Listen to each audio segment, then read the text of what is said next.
Thank you for joining me. It's great to be here in 3 dimensions. I know. Since the pandemic. This is another thing for me. So kind of, it's weird you're not on a screen. Maybe I should have a box around you or something like that. I think I always do better when you can actually see me and touch me, and I'm real. So, all right. So let me ask the question. I think kind of every day we seem to be having a new, I don't know, big event, something going on in the world. And obviously, we're then hearing from media of what's going on, and politicians are dealing with it. How are we dealing as a society, and how is the media dealing with crisis management? Well, if you think about the media, it's a very, very large beast, and it has several different wings. At the moment, an organisation that is very old, that's very big, that is dealing with crisis management is the Mail on Sunday. Why? Well, because it ran a story about Angela Rayner, the Labour frontbencher, the deputy leader, claiming that she did a kind of Sharon Stone kind of basic instant crossing and uncrossing of her legs to distract Boris Johnson, the Prime Minister, and Prime Minister's questions. Now, instead of holding up their hands immediately and saying, okay, well, we were told this by a Conservative MP, he said it hardly, but there's quite a few of them who feel this way, and we decided to run the story. We thought it was in the public interest. This is what Tory backbenchers are feeling, but we amplified it, perhaps to an extraordinary degree. You shouldn't have given it undertones, which is what we did.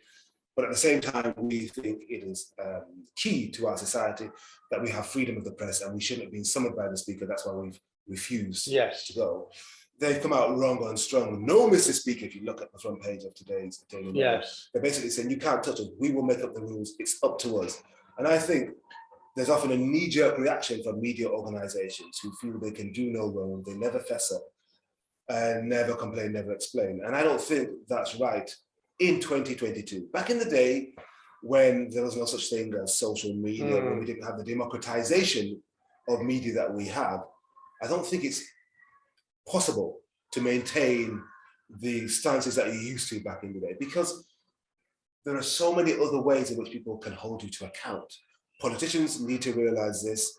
Industrialists need to realize this. Football clubs need to realize this. Billionaires, Elon Musk included, and presidents, including Donald J. Trump, need to realize this. It's not as it used to be. But will they ever be held to account? Will the people rise up and actually hold them to account, or are they? Although everything you just said, I completely agree with. They still are the dominant force, and they still influence, maybe in my opinion, more than social media does, which kind of. I'm not quite sure about that. It depends. I mean, okay, we have a Prime Minister who is currently fighting for his political life over a series of parties. 10 years ago, that wouldn't have happened to a Prime Minister. Let's say it was David Cameron who had parties during the pandemic, and the social media universe, or the metaverse, wasn't arranged the way it is now. There's no way he would be feeling the pressure. One of the reasons that MPs and newspapers respond so vigorously for something that appears as trivial as a party when there's a war going on in Ukraine is what trends on Twitter, what trends on TikTok, what hits the inbox. People no longer have to write letters. They can just write a tweet, or they can send an email. And if there's a few thousand emails, and let's remember, each MP represents about 100,000 constituents. If 3,000 or 4,000 are saying to their MP, this is outrageous, this guy's got to go. Just how many thousand think the same and are not writing to their MP? The MP feels, I need to respond to this. I want to get re-elected. I want to show that I'm not just lobby fodder. And so as a result, he or she talks to their colleagues. And if a few of them realize this is looking pretty bad, local elections are coming around the corner, and then we've got a general election in a year or a couple of years' time. We've no longer got Jeremy Corbyn, who we think is unelectable, leading Labour. Got to think about and do you think that's where we are? Do you think kind of that strength is there, or are we still progressing towards that type of situation? These things are always evolving. I mean, it was Harold Macmillan who once said, events, dear boy, events, can rock a Prime Minister. And who would have thought when David Cameron won an unexpected election in 2015, that within a couple of years, he'd be out, we'd have Theresa May, and within 3 years, she'd be out, and we'd have Boris Johnson win by a landslide with 80 seats, the largest since Margaret Thatcher won. And then that he might possibly be out, even though he sees himself as the embodiment of 21st century Churchill. It's extraordinary. You just never know what's going to happen down the line. Who would have thought there'd be an attempted insurrection on January the 6th, 2021, that the President of the United States would be acting against his Vice President and trying to stop the lawful transfer of power. You just don't know what's going to happen. It's amazing the times we live in. So are you positive about it? Do you believe kind of democracy is succeeding, or? Well, look at the alternatives. The alternatives are not very good. I think it was Churchill who said it was the least worst option. Well, yeah, no, I'm sounding like Boris Johnson. But when you look at the kinds of democracy we have, there's lots of countries around the world that call themselves governed in the interest of the people. Yeah. China says, the People's Republic of China. Absolutely. You have North Korea, which calls itself the Democratic People's Republic of Korea. They say that they act in the interests of the people. We don't want the messy, nasty Western version, where people do anything they like, where people can declare themselves female if they want. They can say matter more than other people's. People can say whatever they like to a police officer and not be arrested. That looks like lack of control. Yeah. So Vladimir Putin in Russia tells the West, your system is not the system we're going to adopt. Yeah. This is how we are as Russia, and we're not going to let you encroach onto our way of life. And if you're encouraging Ukraine to be more like you, we're not going to allow that. And look at what's happening in China and Hong Kong. So that one country, two systems is now obsolete. Yeah. The Chinese have decided it's a threat to us. Yeah. And so whatever we agreed with the Brits in 1997, we don't like it. We like the money that's coming in, yeah, but we don't like the people saying what they like. And as a result, they're controlling it. So when people, and there's a significant percentage of young Americans who say, we're not that enamored with democracy, it might be better to have a stronger, as during the time of Trump. Yeah. Well, if you look at the alternatives, you'll soon be running for the hills.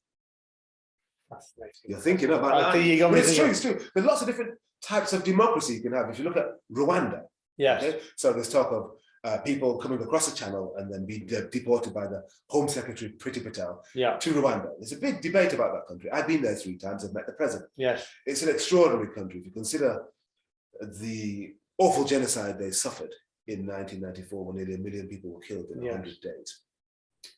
The president, he was, I think, defense minister at the time, he was credited with ending the war. And there's such a collective guilt among the leading Western countries, including our own, that they did nothing to stop it, but they gave him a pass. And he works on that. And his view very much is never again. As Israel would say, never again. We're not going to allow this Holocaust to take place.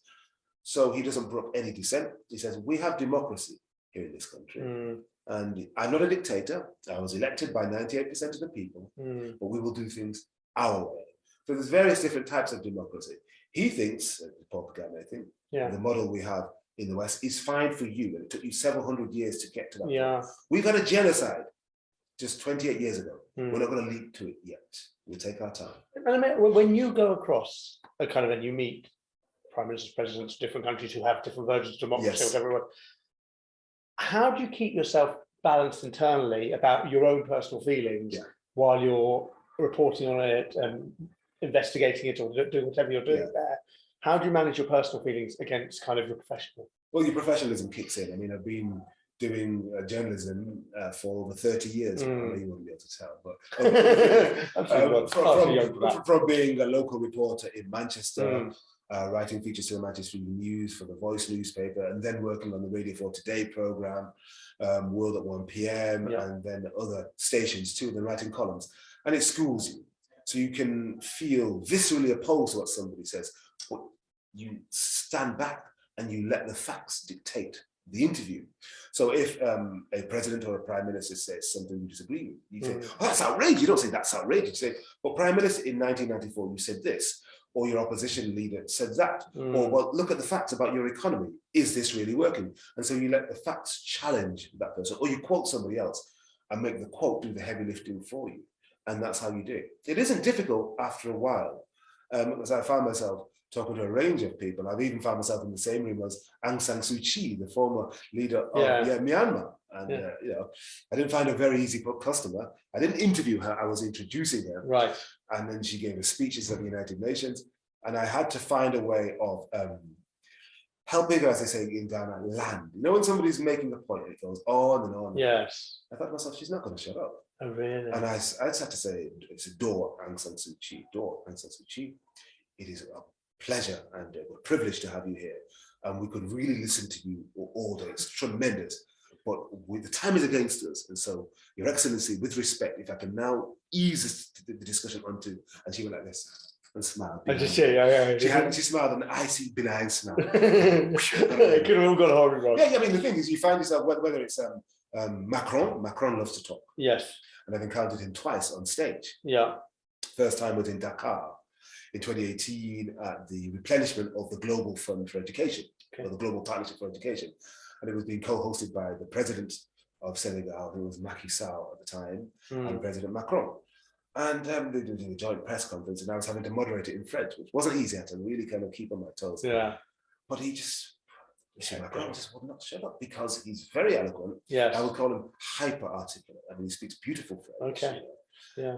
But I mean, it's just very, very difficult. You'd have to try and catch his eye, lean into him, and then show him that you really respect him and the magnitude of his office. Yeah, I mean, it always, when we're doing events and we've got a fresh officer day like that, it always amazes me how you guys manage to kind of not cut short, but draw to a close people who are going on. Yeah, we have had, Bono loves to talk. Yes. But I mean, everybody has an element of them that likes to be flattered. And if you can look at somebody, you engage with them, you make them feel that it's only them there, and what they've said, even if it didn't really amount to much, or they've said it before. Yeah. It was pregnant with meaning. Yeah, that's right. Henry, thank you so much for your time. Pleasure. It's lovely to speak to you, and also just lovely to see you in person. Thank you. Appreciate it. Cheers. Okay.